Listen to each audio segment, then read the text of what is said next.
we'll fire up Nexus. Go to combat, attack. After no blocks, we will now hammer our opponent. So this is the benefit of being patient. Hello and welcome, guys. We are here with some Orzhov hammer. We're playing some black-white, and this is a deck that I have never before shown on this channel. That's because I more recently picked it up. I've been playing it for a couple of weeks, and I thought that you guys might like to see a little bit of gameplay with it. I'm also considering doing a PowerPoint video covering this deck in detail. So if that's something that you're interested in, let me know in the comments. But just to cover it very briefly, we've got Pure Steel Paladin, which lets us equip for 0, and Sigard's Aid, which lets us auto-attach equipment when they come into play in order to abuse the card Colossus Hammer, a 1-mana +10/+10 equipment that makes our creature also lose flying. So of course, if we have an early Esper Sentinel, Memnite, or Ornithopter, or even a Ginger Brute that has unblockable that we can search off of our Saga, we can equip a Colossus Hammer to it and hit for a ton of damage. And then we have a couple of backups in the form of Nettlecyst, a equipment that gives +1/+1 for each artifact and enchantment that we control, but also makes a creature when it comes into play and auto-attaches itself to that creature using the living weapon. We also have Cranial Plating, a little bit of a weaker Nettlecyst, but one that costs us less to play and less to equip. This one gives +1/+0, so just the attack for only the artifacts we control, so a little less synergy with Sigard's Aid and Urza's Saga, but regardless, it does attach at instant speed for black, which can be relevant, or just at sorcery speed for 1 mana on the equip. Very easy to use alongside something like Inkmoth Nexus to go in for a infect kill, or just to move around if we don't have a Pure Steel Paladin, just 1 mana, very easy to move around. And then finally, a Shadow Spear, the 1-mana legendary artifact that gives +1/+1 trample and lifelink. So this can be very relevant if our opponent has a way to block our hammered creature. We just give it +1/+1 and trample and lifelink in order to get through our opponent's blocks, but also to gain us an inordinate amount of life. Just searching up Shadow Spear against burn can sometimes be game. And then we have some mana acceleration. We got a couple of ways to find our hammers and other equipment. We've got a total of 8 equippers here, and then just a bunch of dudes that are generally good to put a hammer on, as well as 3 mainboard Thoughtseize as a sort of Gitaxian probe that helps us by taking the card that is the worst for us to have to play around. And then, like I said, some mana acceleration and Springleaf Drum. In the sideboard, we have our 4th Thoughtseize for those combo interactive matchups. We have 3 copies of Blacksmith Skill for the hexproof indestructible, and sometimes +2/+2 if we target an artifact creature. This will be helpful against our opponents who are playing removal spells, particularly things like Force of Vigor, but also against Solitude, for example, since it does give hexproof. Against Supreme Verdict and Engineered Explosives, Blacksmith Skill lets us keep whatever we target with it, since they do get indestructible. So Skill in particular is going to be very good in the control matchup, where we want to stick a creature, plating it up or hammer it up and keep it in play. Skill will let us do that. We have 2 copies of Void Mirror, which will counter spells if no colored mana was used to cast the spell. So this will be really good against free spells like Force and Solitude in particular, Fury, those sorts of things, but also against Cascade strategies where they're trying to put a Living End or a Glimpse on the stack. We can just counter those straight off with Void Mirror, and it also is obviously very good against Tron, as even if they do have a single green land in play, they can still probably only cast 1 spell a turn, which we, believe it or not, can beat. We have 4 copies of Sanctifier Invect, the 2-mana 2/2 pro black and red, and it hates on graveyards. All black and red cards get out of here, exiled, both when it comes into play and whenever something would be put into the graveyard after the Sanctifier has resolved, it'll exile those cards. So very good against the black-red Ragavan DRC decks, as it blocks their creatures all day long and hates on their graveyard against Kroxa, for example, against their Delirium. It's also good at stopping a Murktide from coming down faster than we would like. We have 3 copies of March of Otherworldly Light as well. This is a instant speed removal spell for our opponents. Shadow Spears, or their Sigard's Aids, or their Hardened Scales, Urza's Saga, even just random creatures that we want to hit with March, like Tarmogoyf or whatever, to keep their clock down, or Dark Confidant, or even things as annoying as Ensnaring Bridge, we can hit with March. So, particularly because it's good in the mirror against Urza's Saga decks, is one of the reasons why we're giving March the nod here, as opposed to something like Path to Exile or Prismatic Ending. We have 1 copy of Tormod's Crypt, the hate on graveyards that we can search up with Urza's Saga, as Living End type matchups or graveyard-oriented matchups can be quite bad otherwise, like Reanimator. And we have the lone copy of Silence, our opponent casts a cascade spell, and with the cascade trigger on the stack, we cast silence, and then they can't cast the thing they cascade into. That is one of the main usages of silence, but we can also cast silence during our own turn so that we don't have to play around things like solitude. We can go ahead and do our hammer, shadow spear thing. And that is the deck. Hopefully you guys enjoy this content, and let me know if you do, and I will see you guys in the games. By the way, just because I happen to be playing Hammer Time in this video does not mean that I have forgotten about those of you who follow me for Amulet content. There will be a League with Amulet very soon. Keep your eyes open for that notification when the video goes live. Alrighty, let's hop in here for the match.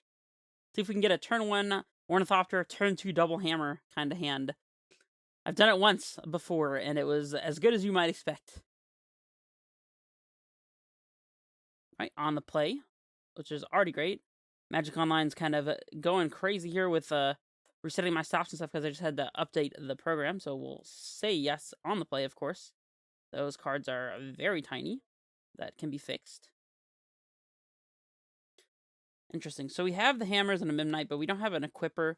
We have Saga, but it's not going to be particularly fast. I think this is a pretty safe mulligan. No mana sources, huh? Well, not starting out the greatest for the very first match. At least this time we have a Sigarda's Aid, so we'll keep this. Urza Saga is going to be our backup plan, I suppose, if our Stoneforge Mystic dies.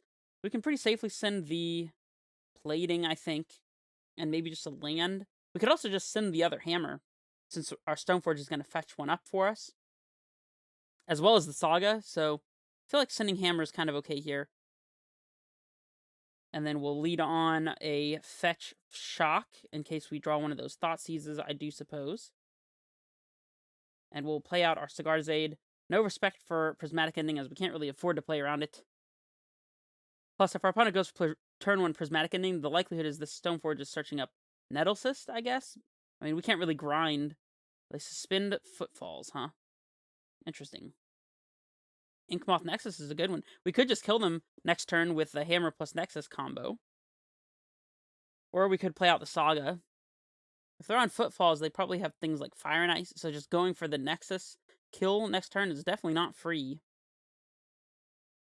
They have Rhinos that can block our attackers, but that's not really a big consideration. We play the Nexus or the Saga. I think we play out the Saga, as this is going to be better if we're not able to combo with Nexus next turn, which I think is going to be the case. This will let us start activating to make some dudes, and it'll eventually search us up an equipment. Speaking of searching up an equipment, I think we just go for the hammer. I don't really see why not. It'll be better if we draw a second hammer as well, since we can hammer, and then if they fire our Stoneforge, we can hammer again, and they're just dead. Right, the Nettlecyst would be a 3/3 right now. And if they kill our Stoneforge, we can just cast Nettlecyst or just activate Saga. Huh. I think it's just hammer, though, to be honest. And we'll yield here. See if our opponent has a removal that they are interested in main phasing here. I don't think that really makes much sense, since we're just going to make some Saga tokens and equip up the tokens with our hammer that our Saga will search for. So, yeah, I don't expect them to actually kill our Stoneforge here. Now we can play out the Nexus. And this gives us the freedom to Inkmoth kill our opponent later. We can attack. I don't see why not. If our opponent wants to... I mean, this is just a free 1 point of damage, I think. If they wanted to interact, they would get hammered in response, so... They fetch. We could hammer here if they get a tapped land.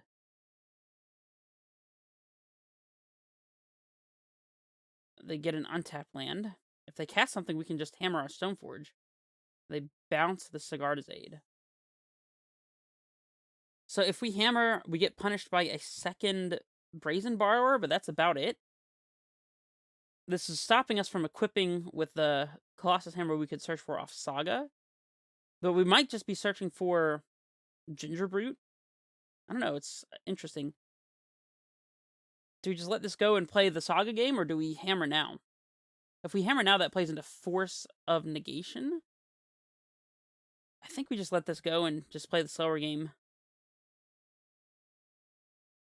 No reason to try to go too fast and open ourselves up to random things our opponent could have that'll be bad for us. Our opponent's Rhinos is on 2.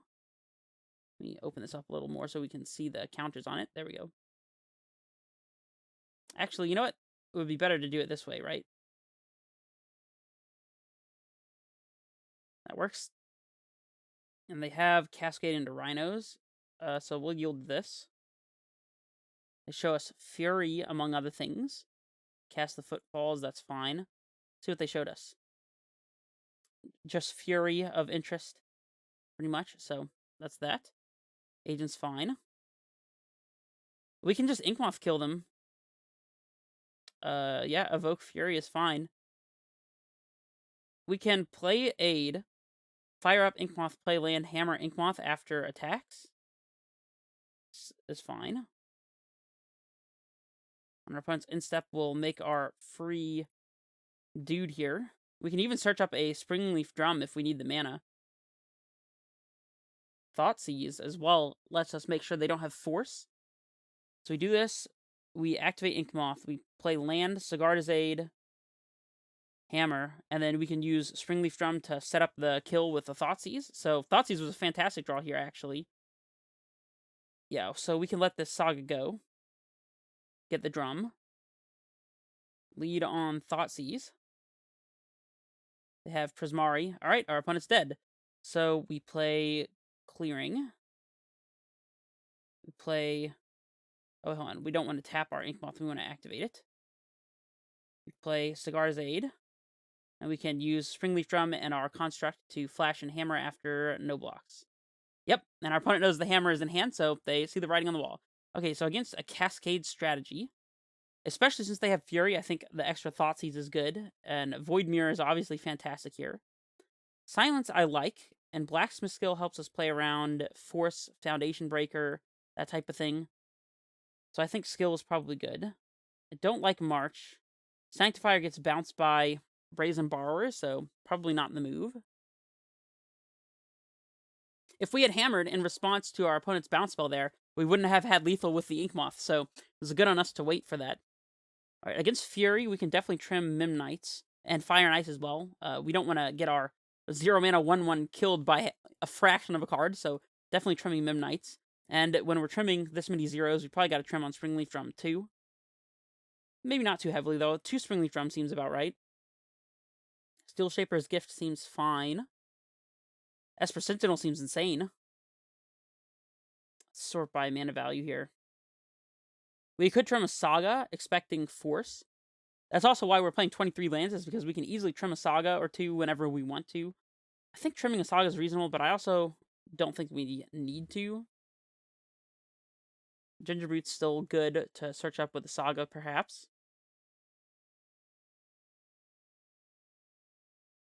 Maybe 3 skills is overdoing it. I don't know, though. I think it's good. I think skill's very good here, so... Although with skill, silence, and Thoughtseize, we have a lot of non-combo cards. Maybe Cranial Plating or Nettlecyst is the choice to take out. Probably Cranial Plating. And then, like, a Saga. I think this is fine. Saga is just weak to their hate for Saga, like Forces, Foundation Breakers, that sort of thing.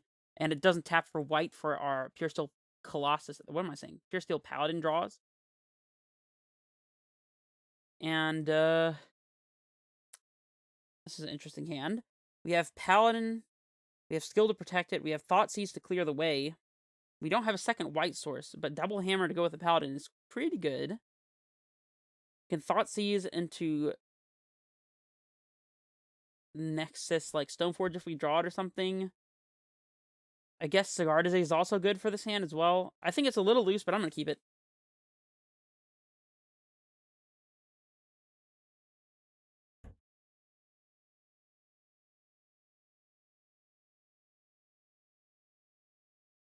They suspend Footfalls again. I mean, I don't think we care about that at all, to be honest. We might need to fetch basic planes to play around Mages of the Moon or Blood Moon, so I'm kind of inclined to go with the clearing into Thoughtseize here, even though it costs us an extra point of life. Also, the second white source for Paladin is very good. Is it even worth Thoughtseizing here? I think it probably is. Want to know what we need to play around, I think. They have double Force Fury. Well, if we take Force, then they'd have to find another green card to make Force even work.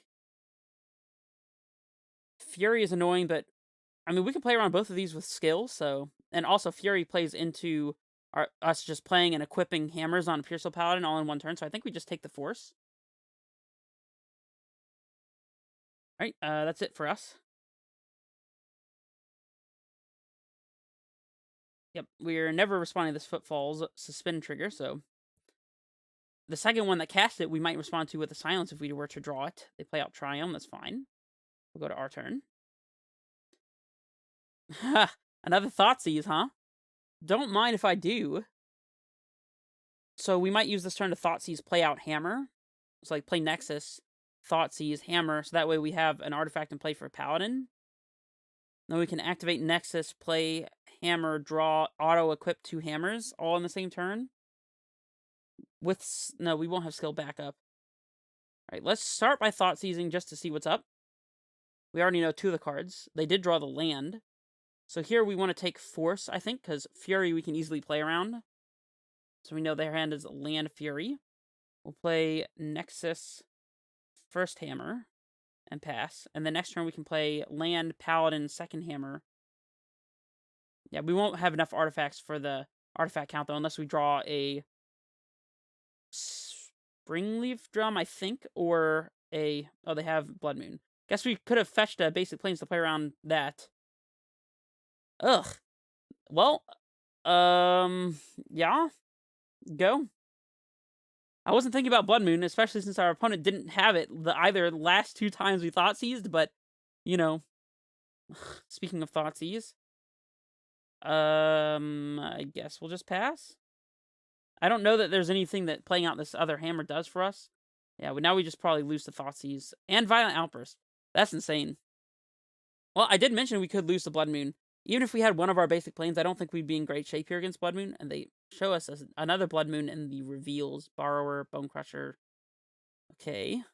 So playing around Blood Moon seems like a good idea in the third game of the match. This is a lot of Footfalls that are being cast by our opponent. I think we probably just lose this game. Basic Plains, what does that even do for us? Yeah. Well, that was cool, I guess. We played around everything except the top of our opponent's deck, so... Definitely against Blood Moon, we were wanting to trim Sagas, so that's good. We can't really afford to trim Springleaf Drum against Blood Moon either, though, and Cranial Plating goes up in value since it's something that we can cast through Blood Moon. I think Pierceful Paladin is okay. I don't think we really need to trim them. Also, I think Thoughtseize is still good despite the Blood Moons, since it clears the way early game. So I guess we can't really be holding up a whole lot of skills if our opponent's going to be slamming Blood Moon on us, so trimming skill makes sense. Although I still think skill is good. Void Mirror would still be fine. Maybe Silence is not great against potential Blood Moons either. I'll trim Silence. We'll be on the play, of course. Turn 1 Sentinel, turn 2 Stoneforge, turn 3 Aid into Hammer, perhaps? Well, we successfully navigated all of the interaction that our opponent had there. Not a very easy thing to do. That's one of the hard parts of the deck, is sequencing our interaction for their interaction. But yeah, I'll see you guys in game 2. Sure.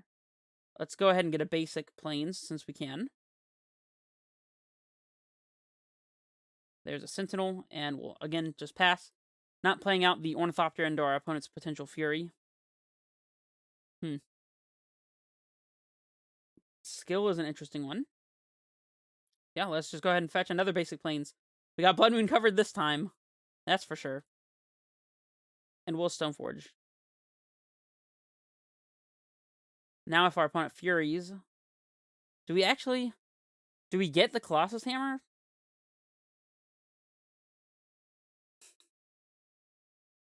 We could get Nettle Cyst. I don't know. Nettle Cyst or Cranial Plating gives us more longevity. I guess if they have artifact removal, they're going to hit the equipment anyways. So I guess it's just Hammer. I'm not super excited about it, though. We can use skill to actually save the hammer from a Force of Vigor or something, since skill is target permanent, and it'll give it indestructible, so...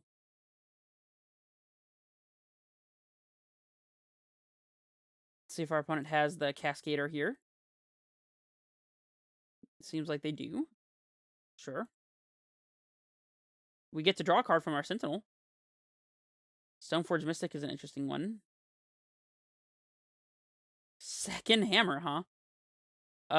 Yeah. That one's pretty interesting. Let's play out our Sig Aid, I guess, and hope they don't have Force. They don't. I guess we attack with both. If they block both, we just hammer both, perhaps? Or maybe we just send with the Sentinel, and if they block, we hammer it, and then keep up Blacksmith's skill.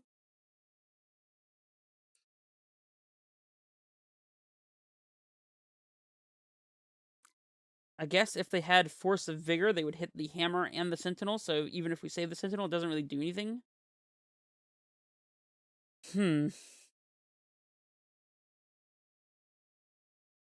Second aid would actually be pretty good here, since we could target two different things with the aid triggers.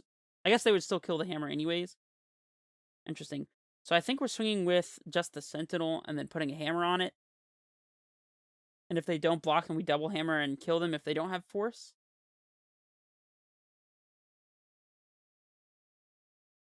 I guess we could also hammer the Stoneforge, so they have to hit... They would still kill hammer and Sentinel anyways. But maybe that leaves a Sigarda's Aid in play.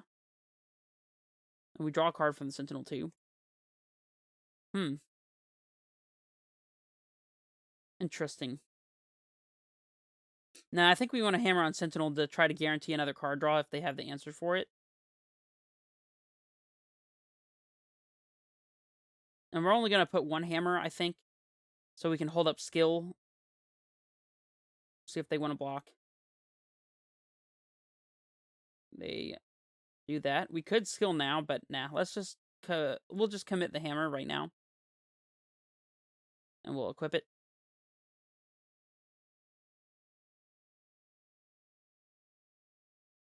They have the Force, so let's draw from the Sentinel. So, okay, they're hitting the Sigarda's Aid and the Sentinel. So, we can just hammer the Stoneforge Mystic, perhaps? I think that's probably the best play.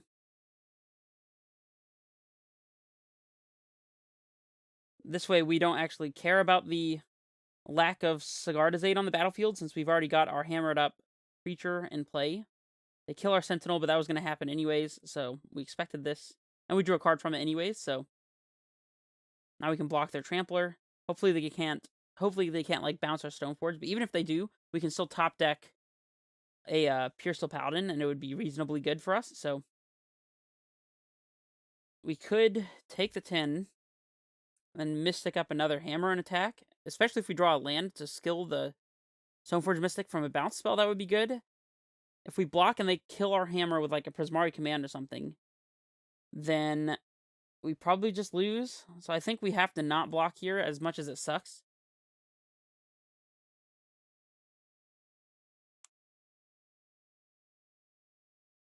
Ha! Another hammer, huh? Okay, so we aid, hammer our Stoneforge, Blacksmith skill for lethal. Seems pretty good. I guess we Ornithopter here just because.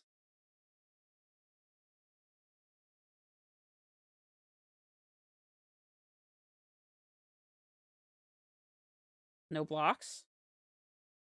Cool. How about a little hammer action, huh? We'll equip here. When our opponent casts their one interactive spell, we will... Yeah, there's their petty theft. Oh, wait. Okay, it's hexproof. It's hexproof, not shroud. So it's not going to counter our own Sigarda's Aid. They have to have Force plus green card in hand, or they're dead. There we go. We win the match.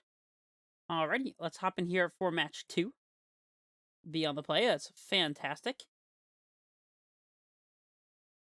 Also, I do need to fix the record indicator, but I can't do it at the moment. This is obviously a fantastic hand. The interesting thing about this one is going to be the sequencing. If you play Aid on 1, do I lead on Gingerbrute or Springleaf Drum? Leading on Springleaf Drum lets us play turn 2 Gingerbrute into Stoneforge Mystic. And then on turn 3, we can have Hammer plus Aid. or hammer plus paladin even. Hammer plus paladin would let us immediately equip as well, so we wouldn't need to expose aid. If we go turn 1 aid, and then we go turn 2 Springleaf Drum Gingerbrute, we'd be 1 short of casting Stoneforge. It's an interesting one. We're definitely playing the plains out here. If we Gingerbrute and attack for 1 and they kill our Gingerbrute, then that stops us from playing Springleaf Drum. So, I mean, I don't know how likely it is that our opponent kills our turn 1 Gingerbrute, but I think I'd rather get the Springleaf Drum out here. And then if they have a discard spell and take one of these two, it's okay because they're kind of redundant. So they have Spire Bluff Canal, DRC, okay. Well, I mean, yeah, this is fine.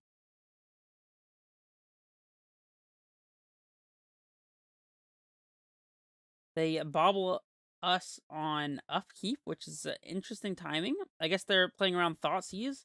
The Ornithopter is an interesting draw.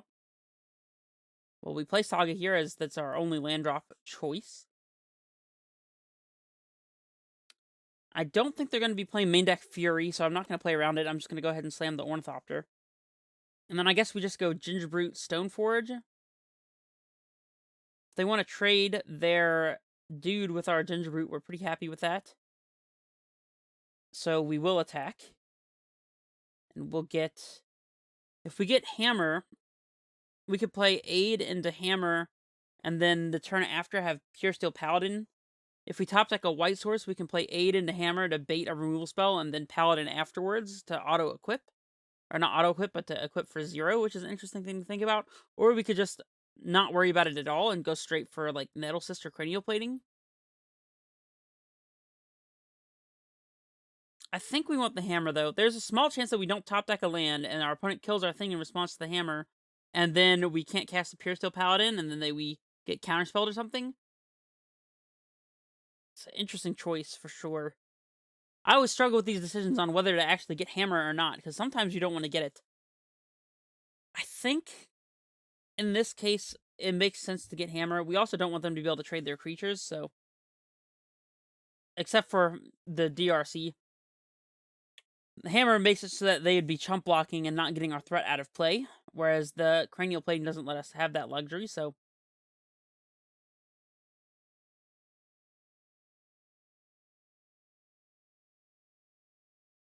What we can do is we can play Hammer and then play Pure Steel, and we wouldn't get to draw, but we'd be able to immediately equip before they get the chance to, like, bolt our Pure Steel Paladin, for example. I think white producing land is our best top deck.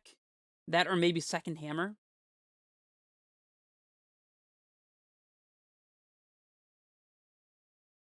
They pass. Not a surprise. Probably holding up Counterspell or Unholy Heat here. Memnite. That one's not super fantastic. We can also just, like, chill here and activate Saga. Is the Saga token worth it? Because they could just have Dress Down. In which case, playing out the Aid here and holding up a Hammer for instant speed would be better. It's definitely an interesting spot to be in. Unfortunately, we can't both play Aid and hold up Saga activation plus Hammer, because we're one short of that. I feel like not playing anything into their counterspell mana over here is the right play, so I'm just going to go to combat. And I am going to swing with both of these, I think. This is fine.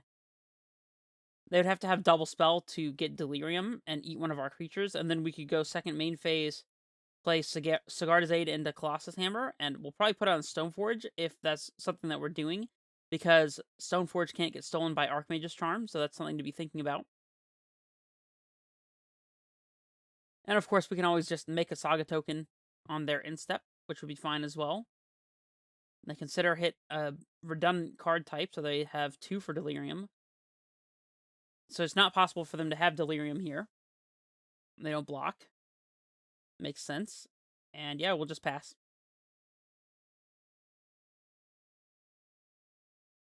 They bolt the Gingerbrute. Sure. So if we had gone for the Sigarda's Aid into Hammer line, we would have gotten our creature hammered. And they have 3 cards for Delirium. Or 3 card types, I should say.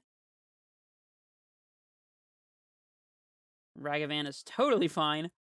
Don't mind that one at all. Please cast Ragavan. And let's make some mana here and activate our Saga. That's a 4/4 creature right there. That is a pretty decent threat, I might say. However, I don't think it's right to go for a second Saga token, as that just plays into Dress Down, so let's just go ahead and sack this. We already drew the Shadow Spear as well, so we'll just get the Colossus Hammer. If we cast Pure Steel Paladin into Counterspell, then we're just playing Shadow Spear. If we play Sigarda's Aid and they counterspell it, then I don't know. I guess we want to play our most mana-efficient card into Counterspell. Also, Pure Steel Paladin otherwise dies to removal, so let's just go for the Paladin, I suppose. Are we supposed to play Hammer? I don't think so. Nah, we'll keep the Hammer in hand. We're definitely not supposed to play Hammer because that goes with our Sigarda's Aid as well. We'll immediately go for the equip on our Stoneforge. Again, Stoneforge because it can't get stolen by Archmage's Charm. It's nice that our Saga put a Hammer in play for us so that we can immediately equip. Huh. Alright, well, I'm casting a Hammer now. Could be loose, but I mean, I don't really see what they can do to deal with this Stoneforge Mystic. So, casting the Hammer into the board is probably fine. They Unholy Heat the Pure Steel Paladin. Sure. I mean, this is not answering Stoneforge Mystic, so I don't really care that much. And we've got swings. We definitely have swings. So, here's these. Leave the Memnite back to trade with Ragavan, I suppose. Oh, they block with Ragavan. That makes sense, I suppose. Looking pretty good. And then we have Sigarda's Aid into equip Shadow Spear. And again, imagine if we had tried to equip this hammer to the Memnite because it's of lower value, and they could just steal it with Archmage's Charm here. That would be awful. Swing 3 because they have to. Got him. Absolutely got him. Alright, Sentinel. Yeah, we'll play that one first, so that when they cast the counterspell, or Dress Down, or whatever it is they're going to do, we draw a card. Or they could just block, and, you know, that's fine.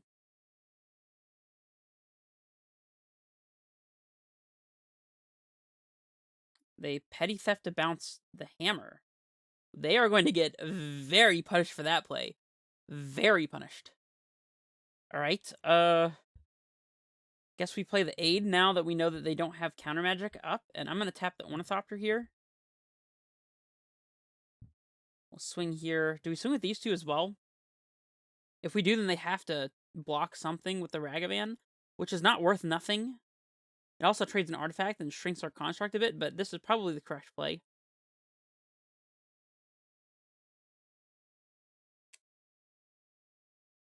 I'm on the attacking plan over here. They do trade with the Stoneforge. Well, now we can't hammer onto anything realistically, or we get Archmage's Charmed, so, oh, never mind, we just win, which is cool. I'll take that for sure. Alright, so against our opponent's DRC deck, we definitely want Sanctifier Invec, that's for sure. I like Thoughtseize to help us play around our opponent's Archmage's Charms and Furies and counter magic and stuff like that. Tormod's Crypt is an interesting consideration, considering our opponent does play Murktide and have Delirium, but we have Sanctifier for that, and I don't think it's really worth a card, so I'm not really interested in that. March trades down on mana, and this match is very much so about mana efficiency, so not interested. I am interested, however, in Blacksmith's Skill. It also will not only protect us from their spot removal, but from engineered explosives, which they do sometimes side in. And they have Alpine Moons and Dress Down, so trimming Saga seems good to me. Memnite trades with Ragavan. So, like, there's a consideration to keep Memnite. It's also worse against Fury, but honestly, both Thopter and Memnite are not great against Fury, so we can trim on these and trim one Springleaf Drum, I think. What else? Steel Shaper's Gift seems good. Cranial Plating is not really the game that we're playing, but it is important, actually, now I think about it, to play around removal if we don't have the freedom to just have a backup Pure Steel Paladin to equip.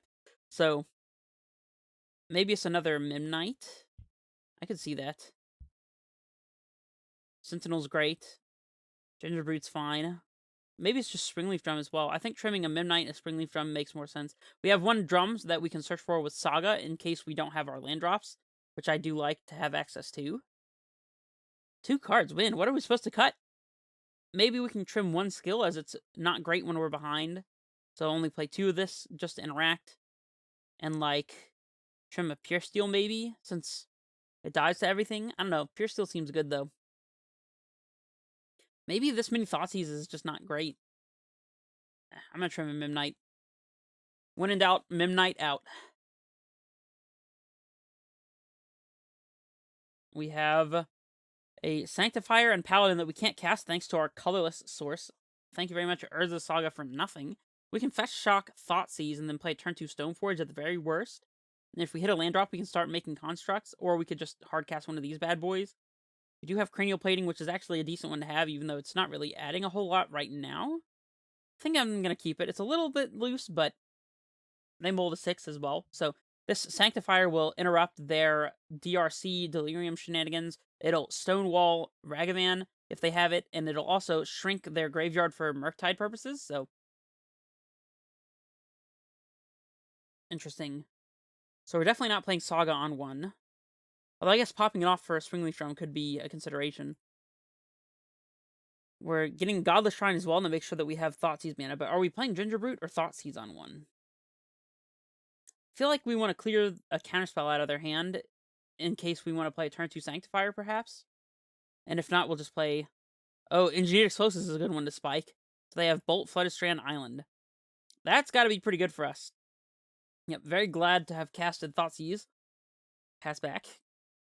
And again, part of the value of playing Thoughtseize in this deck is that it's just like, we have all the information now. We know exactly what our opponent's on. Another Pure Steel is about the worst thing we could draw. Literally worse than just a basic Plains off the top of the deck, but that's okay. Here's a Stoneforge Mystic. If they want to trade their 1 mana removal spell for our 2 mana play that searches for a card, I'm pretty okay with that. And is it just Nettlecyst? I get the feeling that we may be light on creatures this game. I'm okay with Nettlecyst. We'll play a little bit of a settle in here type of game. If they let us untap a Stoneforge, we can flash in the Nettlecyst. They did play the Strand. They have Lightning Bolt, 2 unknowns.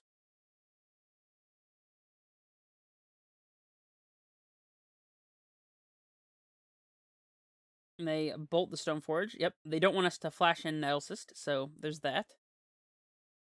Or maybe they have a counterspell and they want us to hardcast it. Hey, a white source. That's great. Alright, well, let's take some damage because that's what we like doing.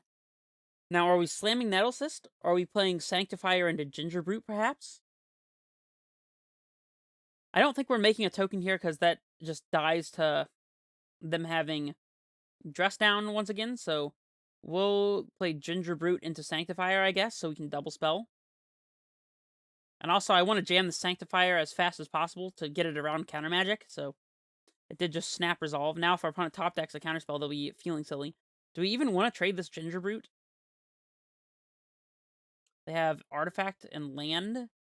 They'd have to mill over a Murktide, but they could get Delirium. I'm gonna swing. If they want to block, that's fine. They do block. Okay. Well, now they're not getting Scry value, so there's that. They use the Bolt, right? Yep, so we don't know their hand. There it is in exile. Sanctifier doing exactly what it's supposed to do against them. Alright, we're popping off Saga here. We'll float. Yeah, we got things to do with our mana, so I guess we just get Shadow Spear. Play Saga, equip Shadow Spear, play Plating. I like that.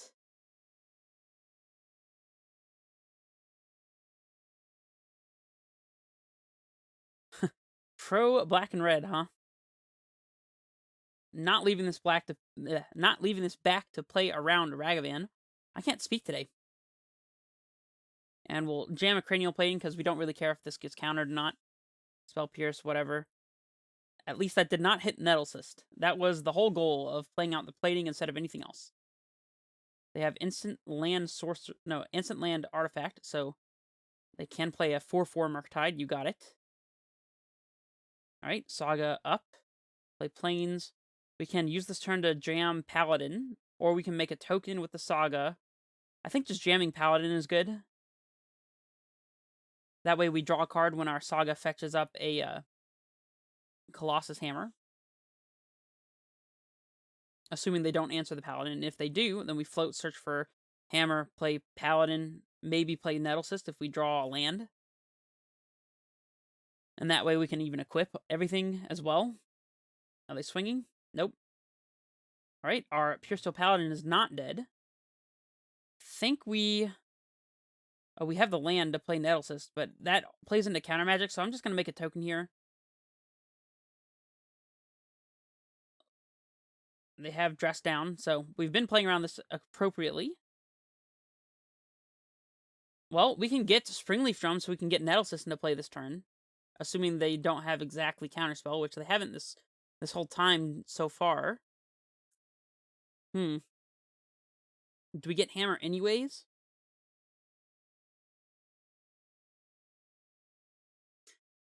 Is Nettlecyst good enough? I think we kind of need to get Hammer, to be honest. So I'm just going to get this Hammer. And I guess we play Paladin. I guess that's really bad against Fury if we play out the second Paladin. Alright, I guess I'm not playing out second Paladin.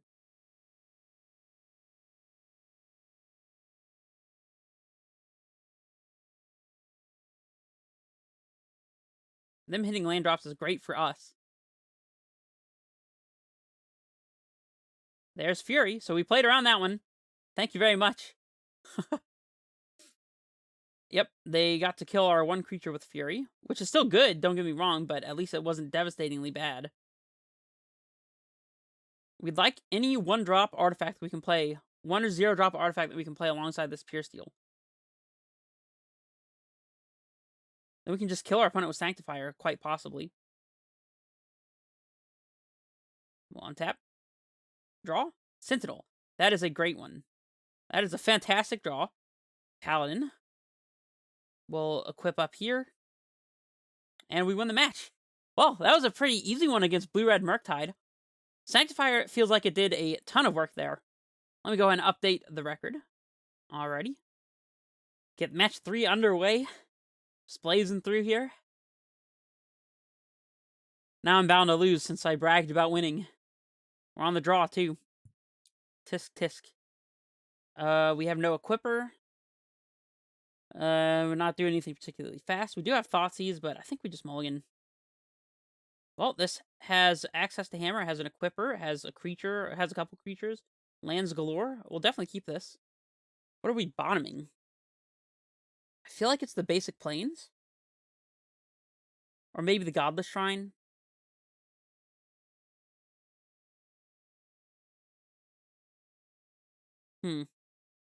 Yeah, I think we're going to want all of our artifacts for Pure Steel Paladin, and the Stoneforge is obviously important, so we do have to bottom a land. If we bottom Shrine, then we can't potentially cast Thoughtseize if we crack Clearing, but I think I'm okay with that. And who knows if we're even going to be cracking Clearing this game. We may not, so... Misty Rainforest, go. Second Clearing is interesting.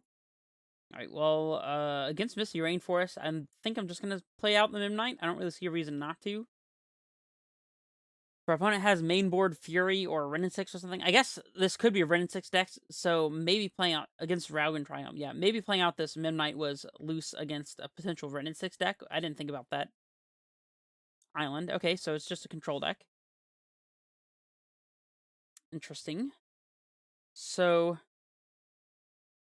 there's a chance that we want to crack our Clearing next turn instead of commit something to the board.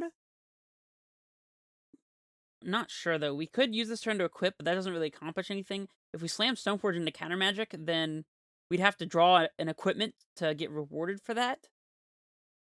We could also just play the Paladin as our bait, but we kind of need the Paladin. Right, I guess we're going to hold off on the Clearing and play Stoneforge. If they want to counter this, that's fine. Looks like they do. You got me. Swing Mimknight, go. Now we just hope to top deck a Hammer, basically. And that our opponent doesn't just counterspell our Pure Steel Paladin as well. This could be a 3 fairy, I suppose. Yep, 3 fairy. Bounce Mimknight, sure. Alright, hammer's a good one. Springleaf drum, that kind of works. Here's a Mimnite. Here's a paladin. And we'll equip the Mimnite. Actually, is that okay? Because they could just Archmage's Charm this. Alright, I'm gonna equip the Pure Steel. I know that they can answer it, and then we have to pay 2 to re-equip, but we don't want them to steal our Mimnite. I guess it would be hard for them to answer Pure Steel and steal Mimnite, though. Now, let's just leave it on the Mimnite.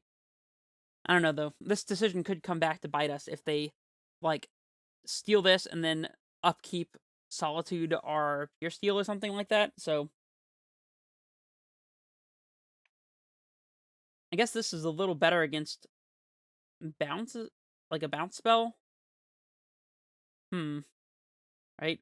We're probably clear to go ahead and use this clearing to make the Thoughtseize happen rather than to draw, since we can just play this one.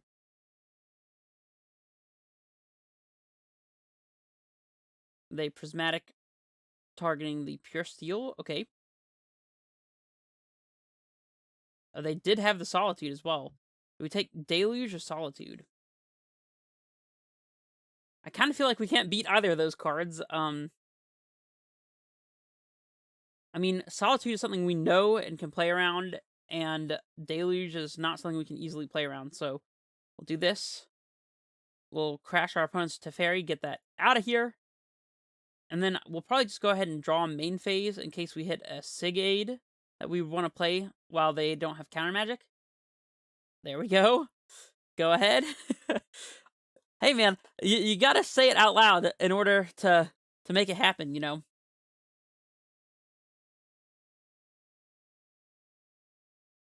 Here's the Solitude. We'll just go ahead and gain our 2 life. Cool, cool.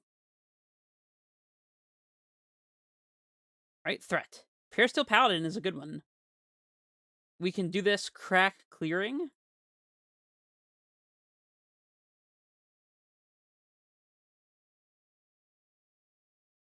Windswept Heath is not fantastic, but that's okay. They do have to answer this Paladin. They have 2 cards to do so, though.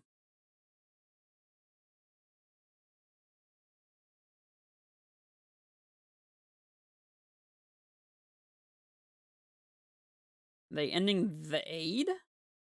They definitely have an answer for this then. Snap. Okay. Alright, well, let's just fetch our Godless Shrine. Actually, we kind of... Oh, they already saw Thoughtseize. So I was going to say we kind of don't want to show them that we are playing the black tech, but they've already seen it, so not a big deal.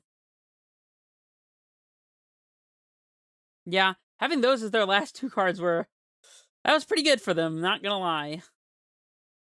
So we have to draw fantastic cards, and they have to draw lands.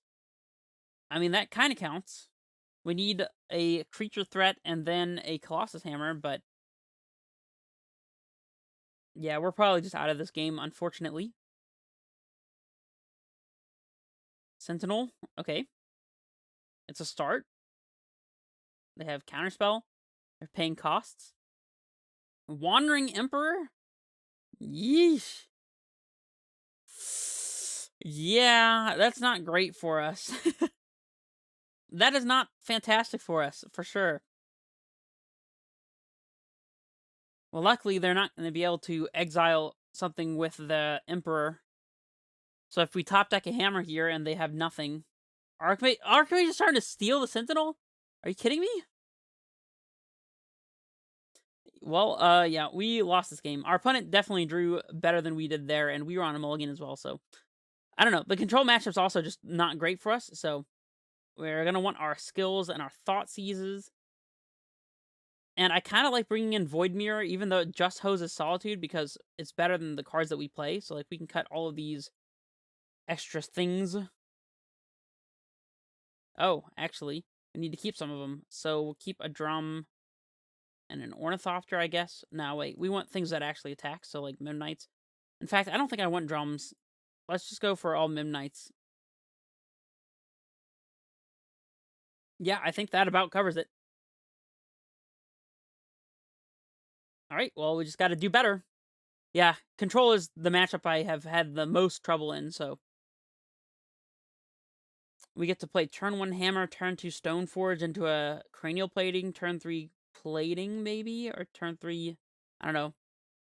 This hand's slow. We can surprise them with nettle cyst. No turn 1 play. It's not fantastic.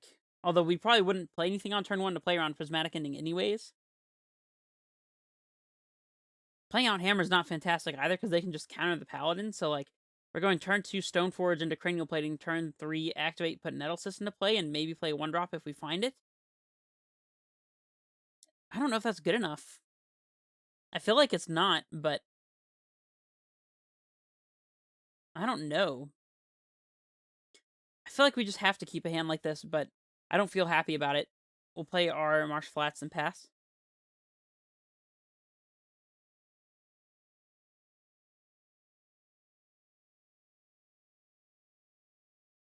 They have Fountain. Shocked. They're representing Spell Pierce, I guess? I don't really know why they would have Hallowed Fountain here, but or maybe Spell Snare. I really hope not. Cigar's Aid. Well, that goes well with our hammer. So now our hammer is not just a useless thing sitting in our hand. And I think I am just going to slam the... I mean, we could go for Pure Steel Paladin. It also means we can safely hammer it since we'll draw a card if they answer our Paladin anyways. It's that or Stoneforge. I guess we want to get the Stoneforge in underneath counter magic, so if they have Spell Snare, so be it, but getting the cranial plating now seems like a good choice, so better to have it than not to. Now we can go Aid into Flash and Plating, perhaps? Or Aid Thoughtseize Aid into Hammer? Alright, let's lead off on Thoughtseize here, I guess. Maybe playing the land out first is better sequencing so we can flash in Nettle Cyst. In case they had Solitude, which they didn't. Alright, we can easily beat Archmage's Charm with this hand, I think. Supreme Verdict is kind of a beating, but we have a lot of redraws from the Paladin. I guess it's just taking March.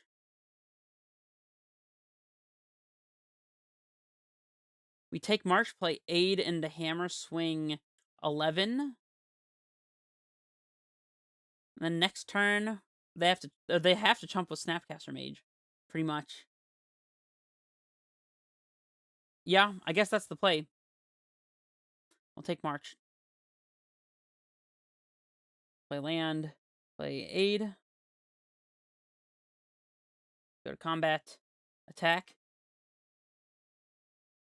We'll see if they flash in the snap and block. They do. Okay. Target March. You got it. Would you like to block?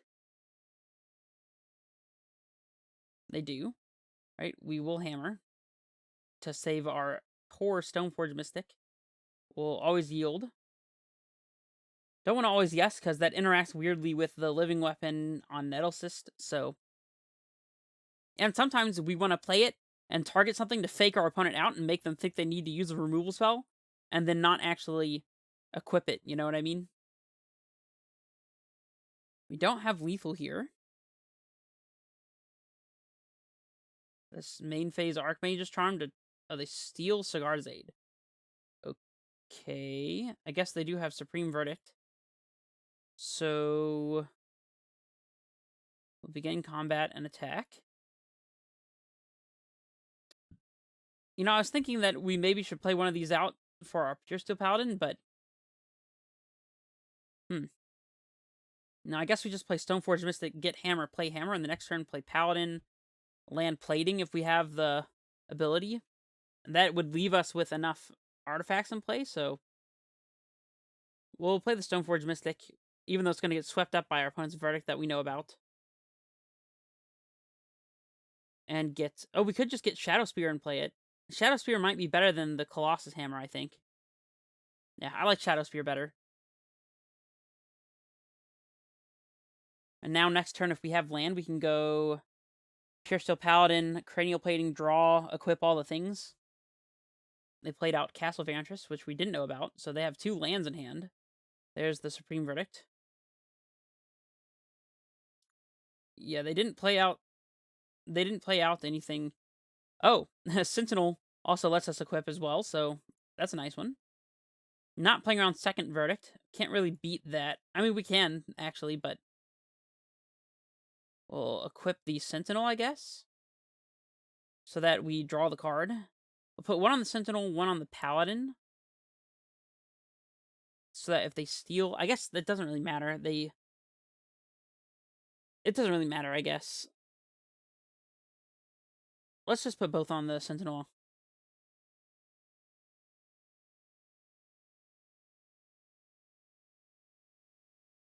It's nice with Pure Steel that you can just, like, choose after the fact what you want to do with your equipment, because you can equip it and then just equip to a different creature if you feel like it, so...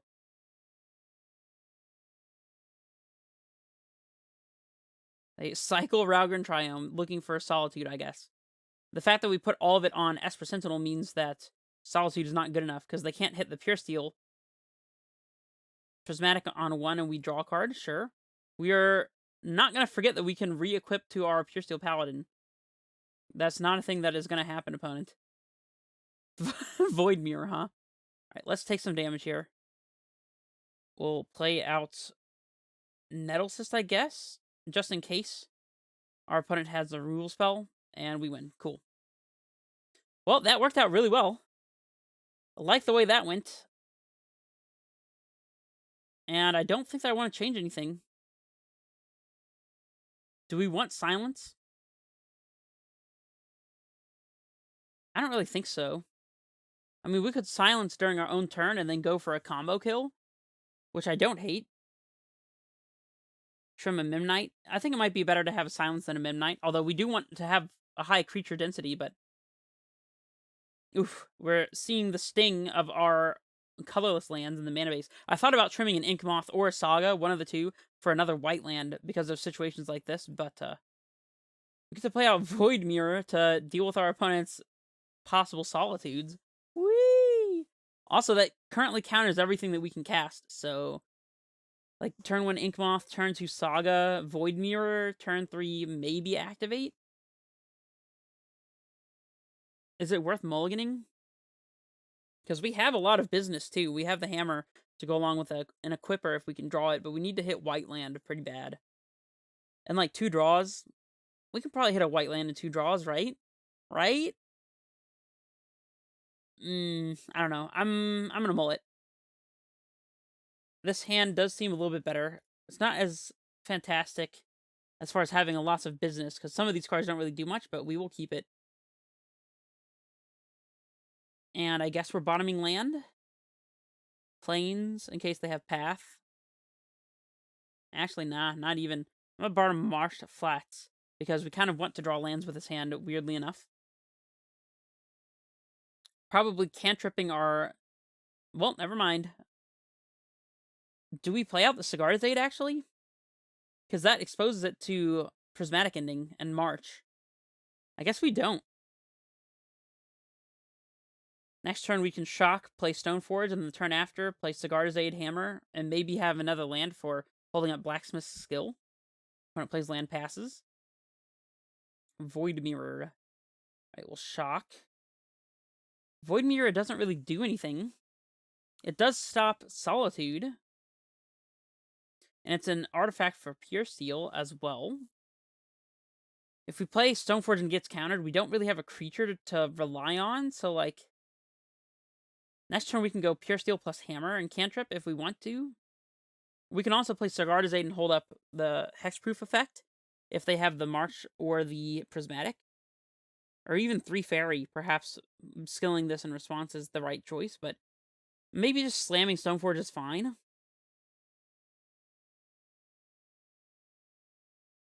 I feel like we need to do something relevant this turn.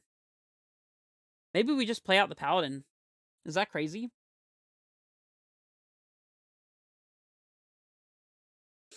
I think playing out Paladin might be the best choice. If they counter it, then we still have a backup equipper. And this also means that if we go for a hammer turn and it doesn't work out, we at least draw a card from it, so...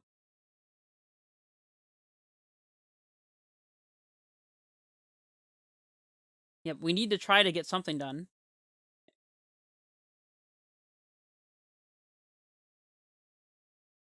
tapped Fountain, okay.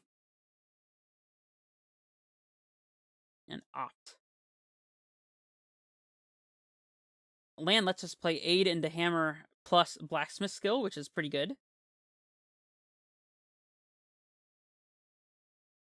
We're definitely a little clunky on mana here. No such luck. We could just go for it. I don't know how I feel about that. I don't love it. I think we swing and play Stoneforge. We could even just play second Paladin. That plays really poorly into Verdict, though. Snapcaster Mage. Okay. I guess if they block, we can skill this and then use this turn to play out Aid. Or we can just play another Paladin. I feel like we want to keep this one in play, though. This lets us stay ahead on board and get another card out of our hand, since they can't counter it.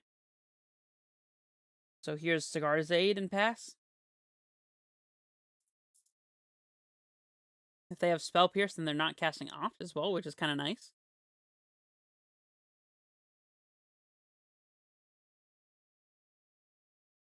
This is an interesting game so far, the way it's shaping up.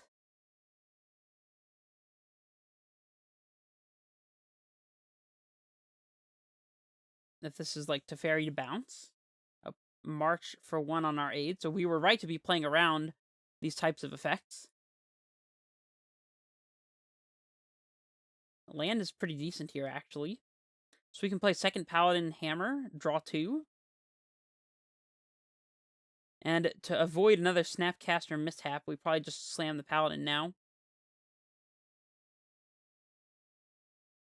That way we at least get to draw the card from our Paladin before it leaves the table. And counterspell it, okay. Well, we were playing Hammer anyways, so we'll just play it. We'll always yes, always yield.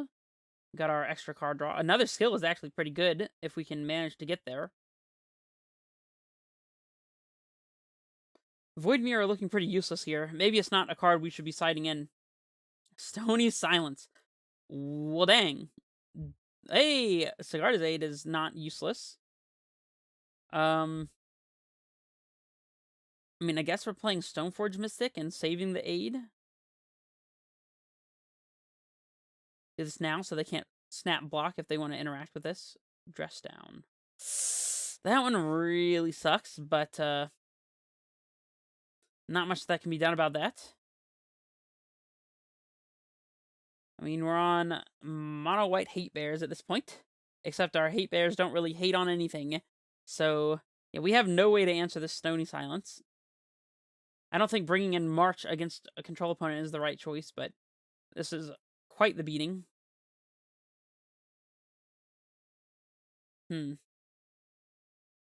Well, we'll Thoughtseize, I guess.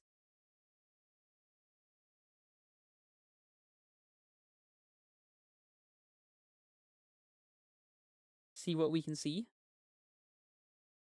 They Solitude, pitching Teferi, so our Thoughtseize got 2 cards instead of 1. Definitely glad to see neither of those hitting the table. And I guess we just skill this since they are so intent on getting their Solitude to work. Goodbye, Solitude. Better not to cast the Void Mirror, I guess. Got him? I believe that is the correct terminology here. And depending on what we see, we can just Sigarda's Aid. They counterspell. Dude, this Thoughtseize did. Oh, they drew 2 cards. Okay, I was gonna say they counterspell this. It did so much work, but I mean, it still might do a lot of work. Crumble to Dust. What an odd card for them to bring in. They don't have answers to our creatures, but our creatures are quite small, so it doesn't really matter. Crumble does not matter in the slightest. Do we care about Opt? Opt helps them find a Planeswalker. They also have Castle Vantress for that. I guess we take Opt and then jam Sigarda's Aid into counterspell next turn, so they have to counter it instead of use Vantress.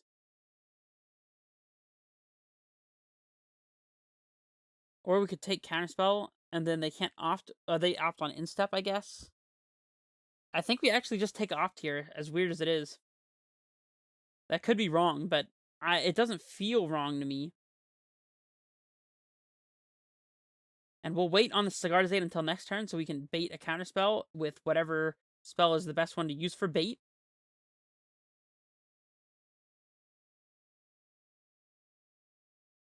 They play the Misty, sure. Midnight.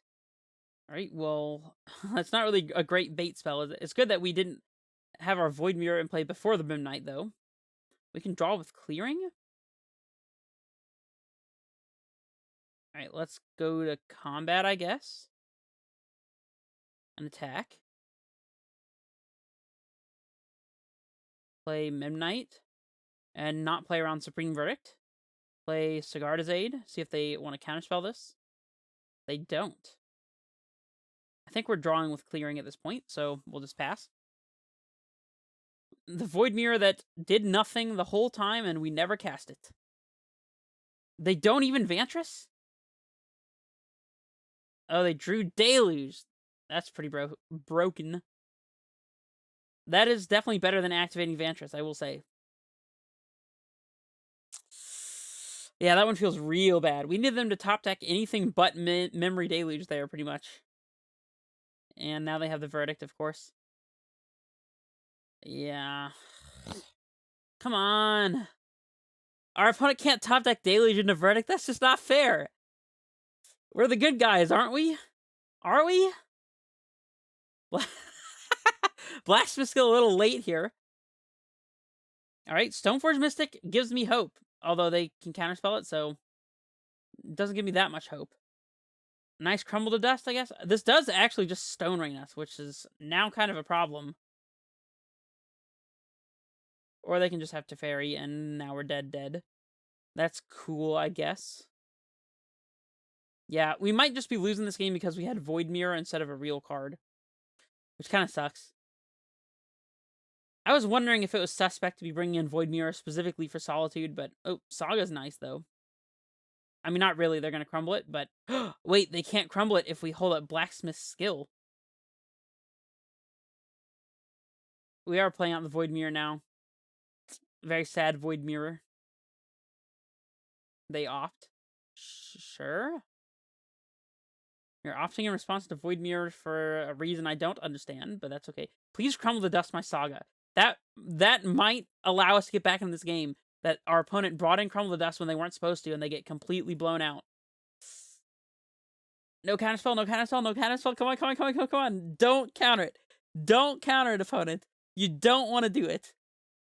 You don't want to do it. Oh, they march it. Okay, well, at least they used 2 cards. We still probably can't win. We're facing against 5-mana Teferi, so... Esper Sentinel. Yeah, I'm just going to pack it in. Waste of time to play the rest of this game out. Well, like I said, the control matchup's just really hard. Shouldn't have brought in Void Mirror, I think, and I don't think I'll be doing that in the future, but, anyways, I will see you guys for match 4 here. Alrighty, let's hop in here for match 4. On the draw again. Unlucky. I'm just kidding. We were on the play in both of our first 2 matches. So right now the luck is even. Whew! My favorite hand. Turn 1 Sentinel and the turn 2 Aid plus Hammer. Snapkeep. Snapkeep. Our opponent played a Razortide Bridge. Okay. Midnight. Yeah, we'll cast that one.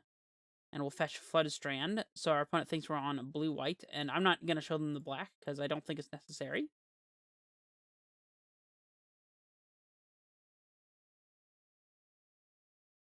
They play Saga, sure. Play a 2-mana artifact. Aether Spellbomb. That one kind of sucks, actually. Oh, they're paying? Well, I guess that is not that crazy, considering they can just bounce. So, like, it's... Second Cigar's Aid, huh? Interesting. Well, we can aid into Shadow Spear, and that doesn't really punish us for anything, so I guess we're doing that. I guess it punishes us if we draw exactly Pure Steel Paladin, but that one's going to be relevant through the Aether Spellbomb anyways, so we are going to shock our Godless Shrine now, because it could matter. We'll Shadow Spear. Of course, we're putting on the Sentinel. What do you take me for? We'll go always yield, but not always yes. And crash for 3. And gain 2. Very important. We're gaining 2 life. Lifelink and trample. But lifelink, first and foremostly. The thing that white is best at doing, gaining life.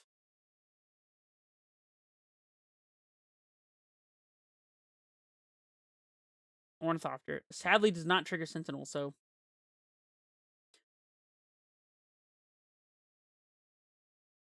Also, for what it's worth, if Razortide Bridge, like, if they decided, because these lands are kind of okay in Modern, to just print the white artifact land in Modern, this deck would definitely play 4 of it easy. They're not holding up Aether Spellbomb. Intriguing. Do we just slam the hammer? And force them to pop the Spellbomb? And that lets them Spellbomb and then get Pithing Needle off of a Saga or something, which I don't love. We don't really have literally anything else going on, though. There's an Ornithopter and a Marsh Flats. I guess we can attack with both, and if they block anything, we can eat their blocker, perhaps? I think playing into the Spellbomb might be the best choice, and just hope they don't have main deck Pithing Needle, or that they don't get it. And then we have to top deck Paladin? I don't know, that just seems so bad. Or I guess we could top deck another Hammer. I don't know, we're not in a great spot against this construct, unfortunately. And they're about to just make a second one. I don't know, getting this construct out of play maybe doesn't even matter. This is not a good spot. We kind of need a second Hammer. I mean, this is the turn to do hammer things, though, right?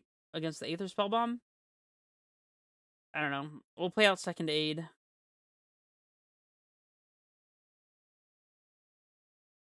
And I think that we can't really afford to hammer, despite the fact that we kind of need to.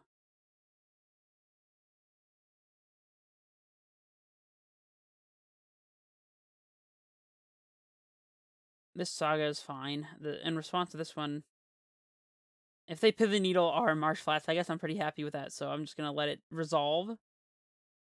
I don't want to fetch and remind them that they can get Pithing Needle, and that's why I'm fetching. Because then they might be like, oh, well, he is scared of Pithing Needle. Let me consider getting Pithing Needle here. And then they're like, oh, well, I can just name Hammer. Or whatever. It doesn't get through Cigar's Aid, but they got Springleaf Drum? Is that what they got?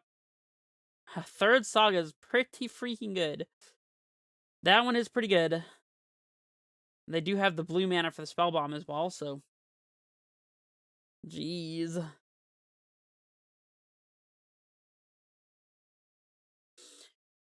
I guess we chomp with the Ornithopter. Sure.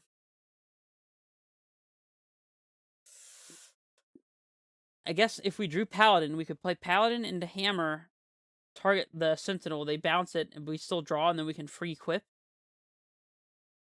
That's our only real option, so we'll play towards that, I guess. Springleaf. Yeah, that doesn't do literally anything. Man, this is pitiful.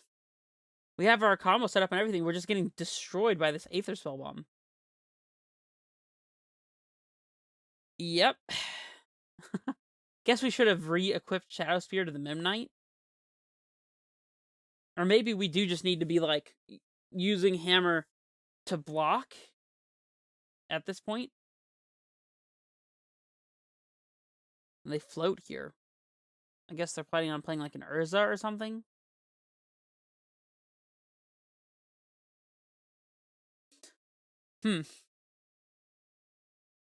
They got Shadow Spear. Yeah. Dude, their constructs are almost bigger than our hammered Memnite. Yeah. They will be if they activate Saga, but then they can't Shadow Sphere, so...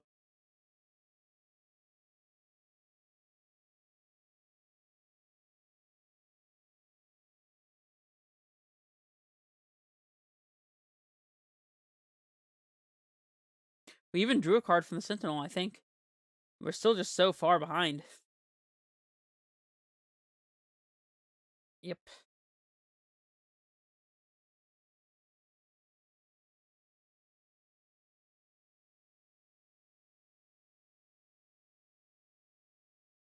Alright, we'll block with a Midnight, I guess, and then hammer it before damage. This is the only real good usage of our hammer.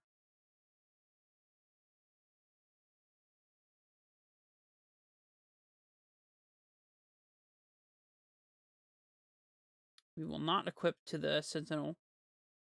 I guess maybe we should have, and then equip to the Midnight secondarily, so that if they had a response, we could leave it on the Sentinel. Very small detail, but because you can equip one thing and then equip it to a different one. They do bounce the Midnight, that's fine. As expected. Still taking 9. Alright, Pure Steel Paladin, I guess, is the only thing that gets us back in this game, so Paladin? One time? Gingerbread. No, it doesn't really do it. Alright, I'm going to safely scoop this one up. I just don't want to play anymore. Okay, against our opponent with Sagas, we want March, for sure. Thoughtseize is weird.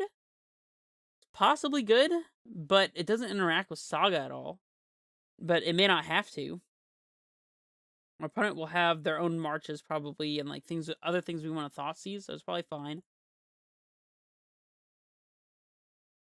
Skill's good against Spell Bomb and like spot-based removal, so we probably do want skill here. What do we not want? Midnight's not fantastic. It's not horrible, but we can trim on a drum. Maybe 2, because it's kind of a controlling matchup, just a little bit. Gingerroot seems insane. Trim a Saga against potential Spreading Seas, maybe? I don't know. I don't think that's necessary. Steel Shaper's Gift is interesting. It's bad against their... these guys, Esper Sentinel. So is Nettlecyst, though. Nettlecyst is arguably worse, but Nettlecyst being able to re-equip pretty easily is important, as we just saw with a hammer that we just had to play. Maybe it's just more Midnights, to be honest. They don't really do anything against our opponent, as we just saw. And just like the remaining Springleaf Drum, I guess. Sure. We'll go this way. We can turn 1, march their Saga. Turn 2, play Paladin. Turn 3, Cranial Plating, draw with it. And then, like, equip the Paladin. They're not going to play Saga on turn 1. It's not going to happen. This hand's kind of slow. I think we can do better. Well, now we get a turn 1 Sentinel hand, so we'll definitely keep this. And I think we just bottom the plains here. This gives us the freedom to cycle our Silent Clearing if we want to, without having to get rid of our access to black mana, and keeps our Inkmoth Nexus, which could be an important attacker, considering our opponent has a lot of ground blockers, it looks like. Like that one. Of course, the tech with Inkmoth Nexus being that you can animate it after it's gotten a hammer put on it to regain flying. So, here's another Sentinel. And I am going to play Clearing literally just so I can march our opponent's Saga if they play it. Like that. Exactly like that, yeah. Hit cast. I dare you to do this with a Path to Exile or a Prismatic Ending. I dare you. Yep, that 1-mana Stone Rain seemed pretty good.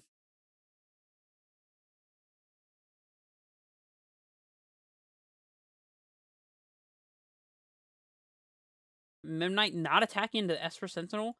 That's gotta be wrong, because there's no way we want to trade these, right? That's a free point of damage they missed out on.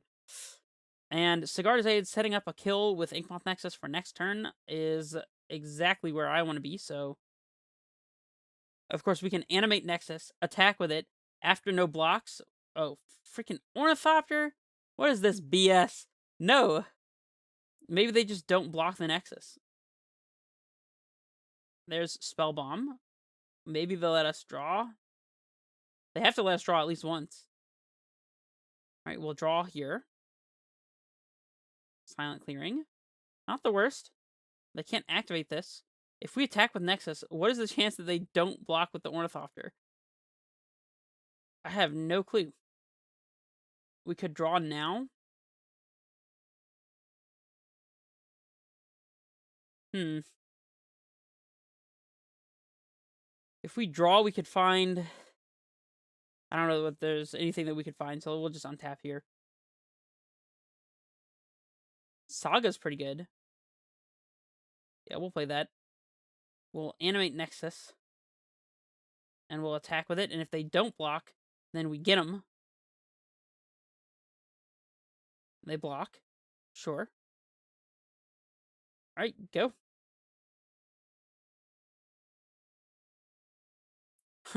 Casting Endar Sentinels again. Would you like to pay? No? Are they just not paying for either? Oh, goodness.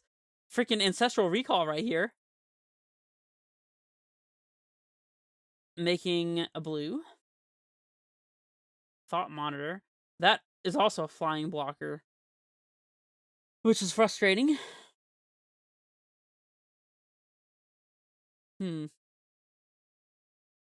Now we're definitely drawing with clearing since we have lands for days. They play Shadow Spear. They're not holding up Spell Bomb once again. Alright, we're definitely drawing with clearing. Third Sentinel, huh? Saga triggers up. So I guess we play Sentinel, Redundant Aid, swing... Do we even swing with the Inkmoth? I don't think that we can afford to, because they just force us to use a hammer. I mean, next turn we're not going to be able to swing through the Aether Spellbomb, though. Do we just hammer one of these Sentinels, finally? Yeah, I think we hammer a Sentinel, make a Saga token. We'll play the Inkmoth as well. Which one of these is newly controlled? Alright, this one is the newly controlled, so we'll use this to hammer. Put it on a Sentinel. Maybe we could have done this mid-combat, I guess. I don't know. That would have been better, because now our opponent knows to just chump block it.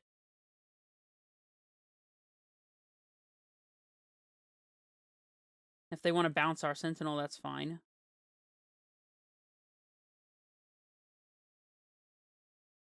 Well, we got a flying blocker out of play, I guess. So there's an upside. Now we can attack with double Nexus. And maybe have a hammer if we top deck one, or we can activate both or something. Ugh. Stop with the flying blockers! They're so annoying! Oh no! I guess we can search for Shadow Spear with our Saga? I don't know, this is getting into quite rough territory. Luckily, our opponent doesn't have a Saga of their own, so our Saga tokens will probably be outmatching what they can do at the moment. We'll have to be throwing creatures under the bus. We can also get... Oh my goodness, I didn't think about this. We can get Ginger Brute. Although they just bounce the Ginger Brute with Spellbomb. I mean, they couldn't right now, but... Not really like that matters. Swing 3. Okay. So if we draw a hammer, then... They're just dead, right? They only have one blocker, no blue mana? Okay, so anything that lets us search for a hammer is good. Other than the Saga, of course. Since this forces us to choose a Nexus to put it on. Ornithopter doesn't do anything, really. So I guess we just get the lifelink equipment, then?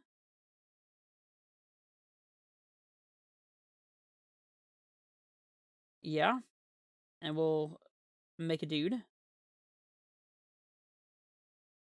We'll get Shadow Spear. And equip up the Sentinel.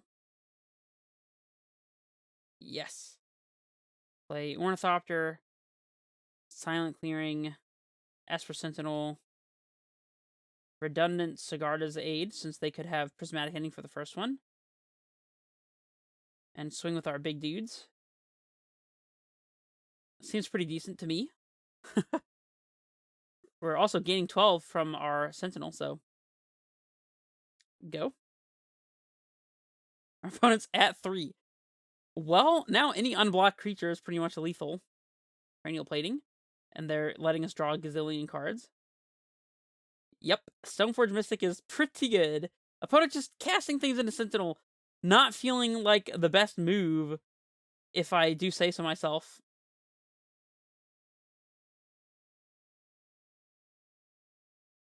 Equip the Thought Monitor.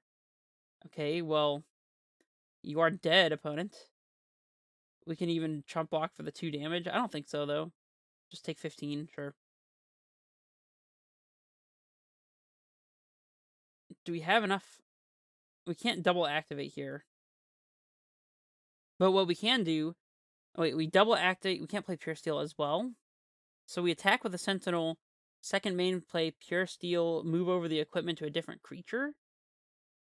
Or I guess we move equipment onto Construct because it's the largest creature and attack and gain as much life, and then we equip to the other No, wait. Esper Sentinel? We're definitely not attacking with Nexus, so... Guess we do Stoneforge.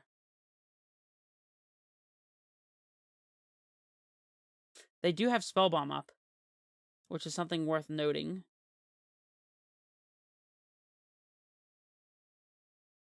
Interesting. I guess if we go for the Fire Up Inkmoth, they have to bounce the Inkmoth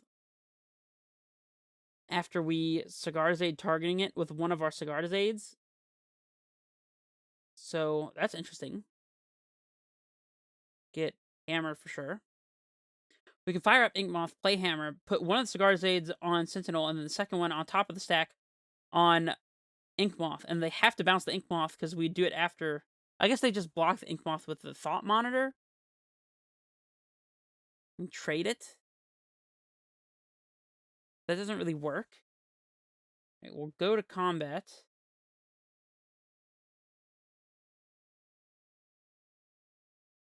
Attack with the Sentinel only, or do we attack with these two as well? If we attack with these, they have... and they bounce, we'll be at 10. We have to chump. Oh, this has trample, doesn't it? So we play Pure Steel, double equip the Ornithopter. That'll be 10, 11. Oh, plus second hammer. Oh, that's plenty lethal, I think. Not lethal, but like we block this and we can survive most of their crackbacks unless they bounce our Thopter. We could also double hammer this and then, like... I don't know. I feel like this is the right attack. I'm gonna attack like this. Getting their artifact creatures out of play is relevant with the cranial plating anyways, so... yeah, like this is beneficial to us. Do they bounce the Sentinel or not? No? You're joking, right? We'll play Paladin. Move Colossus Hammer. Move... oh, I guess they can bounce our creature. It doesn't really matter, though. We'll play... second Hammer. This is crazy. Alright, we'll put our Sigard's targeting Esper Sentinel, Sigard's targeting other Esper Sentinel, and we'll go ahead and always yield our new Pure Steel Paladin. We'll go ahead and say yes to this. And I guess we don't want to equip the tapped Sentinel. Is this how we want it set up? I think it is. Do they bounce this? Swing 13. This is fine.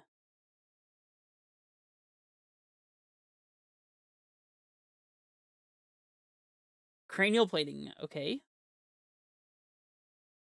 I don't know if that's lethal or not. I feel like it's not, considering our Ornithopter has lifelink. No, but they bounce it. 13. How many artifacts do they have? I don't know, I can't tell. It's 14. Equip this Thought Monitor. Oh, they don't have the mana. Oh no, our Ornithopter lost flying. Oh my gosh, I forgot about that. The freaking hammer text came in relevant. Loses flying. Oh. Yeah, I guess we were specifically supposed to not hammer up our ornithopter. Well, that's a lesson learned. Um Okay, well, that's one way to lose a match, I guess. I'll accept that. We'll just play our match 5 here. I don't know, let me know if there's something else I could have done that turn to maybe we had to play the hammer. I guess we had to play Paladin Hammer pre-combat, equip the Esper Sentinel with the second hammer so we gain maximum life, and force them to pop the spell bomb, and then leave. I mean, leaving up the Ornithopter as a blocker didn't matter because they could have just equipped the bigger and trampling Thought Monitor. So I don't know if there's anything we could have done about that. But anyways, let me know if you can find something in the comments below because that game was crazy. And full disclosure, I have never played that matchup before actually. So alrighty, let's hop in here for match 5. This is the match that will determine if we get our league value back at 3-2, or if we simply go 2-3 and get half of our league value back. Either way, I'm pretty happy, to be honest. Getting something out of our trouble is nice. We are greeted with a Thoughtseize hand. We have access to hammer, but we don't have an equipper. We do have a couple of creatures. Inkmoth is a little worse than Saga would otherwise be, in my opinion, for this hand.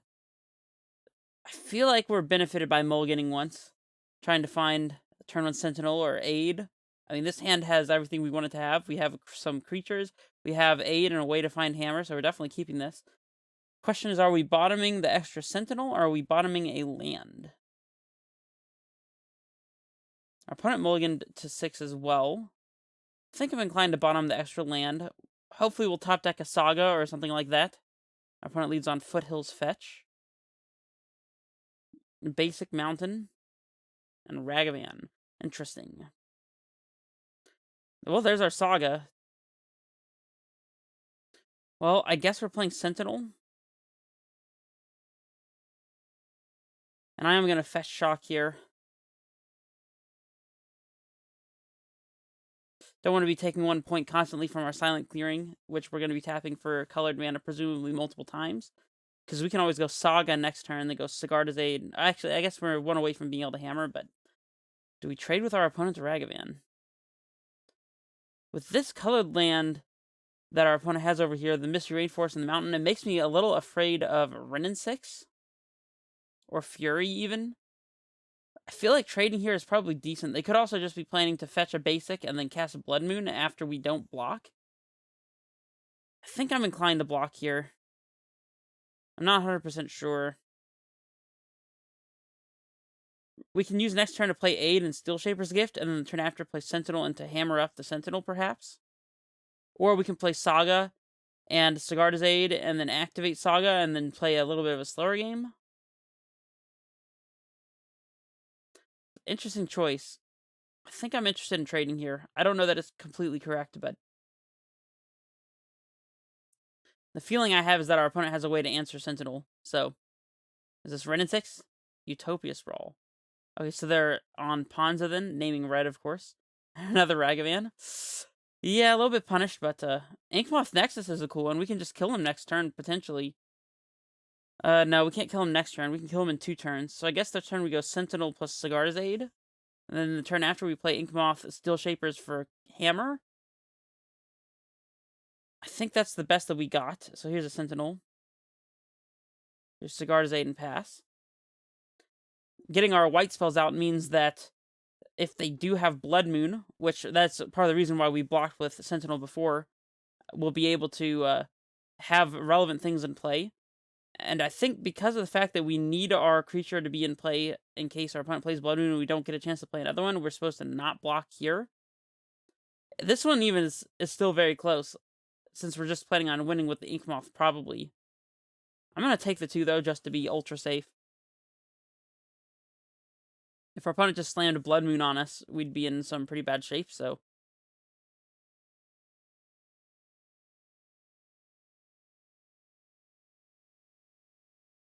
Clothis, okay. Annoyingly, that one does not trigger our Sentinel. I guess we're just going for the Nexus kill. We'll gift here. Find hammer, of course. I think the Nexus kill is our best bet. So I'm going to go for that. And now we might just be blocking their Ragavan, to be honest. I mean, the Nexus kill plays into them having anything that does spot removal damage, like Lightning Bolt or Bone Crusher Giant. Which I'm not very happy about, but land is good for us, I think. Fetching up basics. Utopia Sprawl. See if they want to pay. I was thinking it's probably pretty free for them to pay. They have one card left. We'll see what it is. Bloodbraid Elf. Okay, we need this to not hit Blood Moon. No Blood Moon. Lightning Bolt. That's fine, actually. Bolt the Sentinel. Sure. And now they're dead. So, that works out, I guess. We'll just yield through this turn. Take a chunk. Doesn't really matter. Springleaf Drum. It would have been pretty tragic if they had hit Ornithopter and then had a chump blocker for our Inkmoth Nexus, but we're good now, so opponent is dead. Cool Beans. We'll activate. Go to combat. Swing. And then instant speed hammer. And we'll go always yield. Although this is the last turn of the game, so. Alright, well, we got game 1. They do play bolts and stuff. How good is Thoughtseize in this matchup? It gets blanked by Blood Moon, but if we can cast it early, it might even be able to take a Blood Moon from our opponent. March is interesting as well. It's able to exile Blood Moon, among other things. Which might be relevant. Sanctifier can't be hit by the removal spells, and it also hates on Clothis a little bit, so I kind of like Sanctifier. Not that much, but I think it's reasonable. Memnites are pretty bad against Fury if our opponent's playing it, and they probably are playing a couple Furies, I would assume, so trimming Memnite feels reasonable to me. I think we maybe do want Thoughtseize as well, just to clear the way. Is Nettlecyst good here? I guess to play around the spot removal, it's fine. Silence doesn't seem relevant. And I think we maybe want a couple of marches. Maybe not all 3, but a couple marches seems reasonable to me. We'll trim. We'll go with 2 Sanctifiers, because we don't want to draw too many of these. The Springleaf Drum is good against possible Blood Moons. I guess we could trim a Saga. That makes sense to me.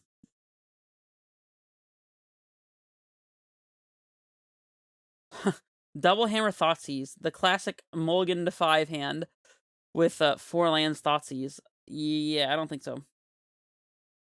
Turn 1 Thopter Aid, turn 2 Hammer. Okay.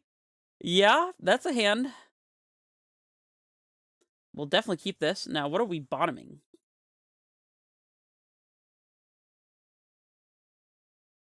Could be the Sanctifier. Actually, I think it should be the Sanctifier, because if they kill our Thopter somehow, then Pierce still gives us a re-equipper.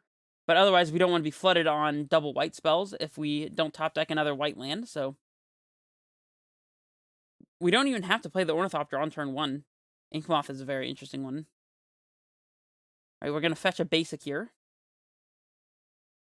And just hope that we don't draw a Thoughtseize. If we play Ornithopter now, that weakens us to Fury a little bit. That's probably fine, though. If they want to Fury Ornithopter, the next turn we'll just play Nexus Stoneforge and then kill them with the Inkmoth again, so. They have basics galore. Or fetches galore, I guess I rather should say. So here's Inkmoth. It looks like our opponent is quite possibly on a Blood Moon game plan here, so. Do we just go for the hammer on the Ornithopter and just, like, be okay with it if they have Bolt? Probably not. I think we just slam Stoneforge Mystic, so.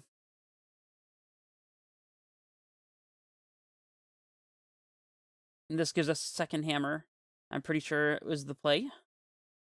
This lets us play around removal spell by having an extra way to equip. Not playing out the Ornithopter here. I guess for Fury, but it kills both of our creatures, so maybe playing out the Ornithopter is free. I guess Anger of the Gods is a consideration as well, in case they're playing something like that. Nothing, huh? Well, we can hammer, and if they try to kill it, hammer again. They could have Force of Vigor as well, now I think about it, which would be pretty tragic. If we animate Nexus and hammer it, then we just get got by Lightning Bolt, put simply. So I guess we Paladin and hammer one creature and force them to have an answer. Or maybe we just play Paladin and pass.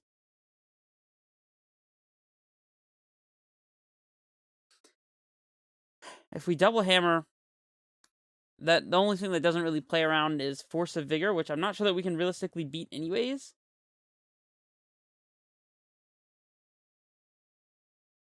Interesting. Alright, well, I'm going to go to combat and attack with the Ornithopter and the Stoneforge. And we'll hammer after no blocks. And put it on the Stoneforge, I guess, because it plays better around engineered explosives. Although it doesn't really matter, they can explosives on one and blow us out. So, like, we'll put it on the Ornithopter. Bolt. Are we just slamming the next hammer? They could have a second bolt.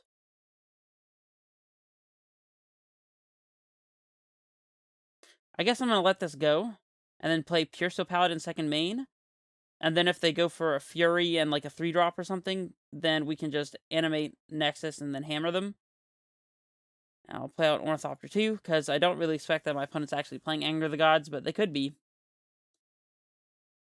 Yep, they had the second bolt, so it's a good thing we didn't go for the second hammer. I guess if we were playing Paladin, we should have played it before we went to combat, but whatever.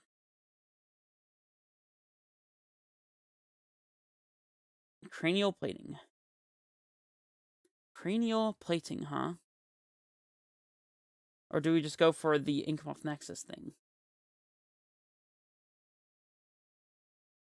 If our opponent just has like a third bolt, plating we can re-equip to something else, so... Interesting. I guess we should be playing around another removal spell, because I don't know what else our opponent would have kept with only 2 lands if it wasn't just like mono interaction, so... Let's go to combat and attack.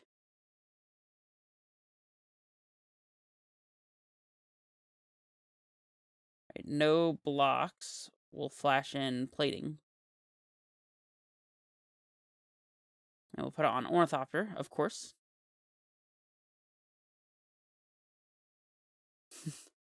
Reading our opponent like a book here. They got Boseiju on the plating. Sure. And we'll get Godless Shrine untapped, so we can draw Thoughtseize and use it if we want to. Are we supposed to hammer here?